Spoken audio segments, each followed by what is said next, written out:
இன்றைக்கு அரசனுடைய இந்த நிலையை நாம் பார்க்கிற போது இது என்ன சுருக்கமாக பார்த்தால் அத்தனை எம்ஓயூக்கள் மெமரண்டம் ஆஃப் அண்டர்ஸ்டாண்டிங் புரிந்துணர்வு ஒப்பந்தங்கள் அத்தனையும் ஒருவேளை இந்த அரசு முடிந்தவுடன் அருங்காட்சியகத்தில் காட்சி பொருளாக வைப்பார்களோ. நாங்கள் பாருங்கள் எத்தனை எம்ஓயு போட்டிருக்கிறோம், புரிந்துணர்வு ஒப்பந்தங்கள், ஆனால் அதிலே நாங்கள் எத்தனை நிறைவேற்றியிருக்கிறோம் என்று சொல்வதற்கு கூட ஒரு முயற்சி எடுக்காத, அக்கறை எடுக்காத, இன்னும் சொல்ல போனால்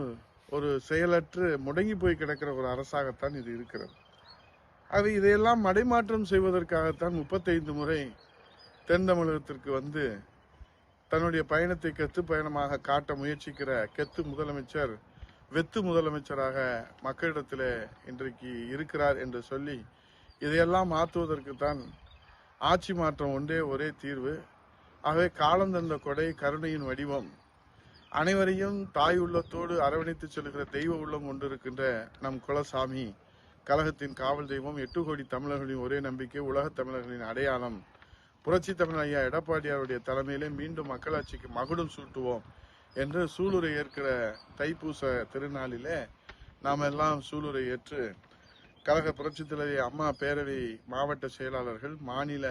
இணை துணை செயலாளர்கள் வருகிற திங்கட்கிழமை 2ஆம் தேதி தலைமை கழகத்திலே கூடி தலைமை கழக பெருமைமிகு மாண்புமிகு நிர்வாகிகள் வழங்குகிற ஆலோசனைகளை பெற்று நாம் சூளுரை ஏற்று நாம் தேர்தல் களத்திலே திண்ணை பிரச்சாரத்தை முன்னெடுத்து இந்த கையாலாகாத அரசு வெற்று விளம்பரங்களை, போலி விளம்பரங்களை, கோயபர்ஸ் விளம்பரங்களை முறியடிக்கின்ற நாம் இராணுவ சிப்பாய்களாக களத்திலே நின்று புரட்சி தமிழ் ஐயா எடப்பாடியார் வெளியிட்டிருக்கின்ற விடியா ஆட்சிக்கு உங்கள் வீட்டு பில்லே சாட்சி என்கிற அந்த திண்ணை பிரச்சாரத்தையும் 100 நாள் வேலைவாய்ப்பை இன்றைக்கு ரத்து செய்ய போகிறோம் என்கிற ஒரு அபாயகரமான இன்றைக்கு ஆதாரமற்ற செய்தியை வெளியிடுகிற இந்த அரசின் கோயபர்ஸ் பிரச்சாரத்தை முறியடிக்கவும் 5 முத்தான தேர்தல் அறிக்கைகளை மக்களிடத்தில் எடுத்துச் செல்கிற அந்த மகத்தான புனித பணியை நாம் ஆற்றி 100% வெற்றியை அனைத்து இந்திய அண்ணா திராவிட முன்னேற்ற கழக தலைமையிலான தேசிய ஜனநாயக கூட்டணிக்கு பெற்றுத் தருவதோடு 234 சட்டமன்ற தொகுதிகளிலே வெல்வது நம்மளுடைய லட்சியம்.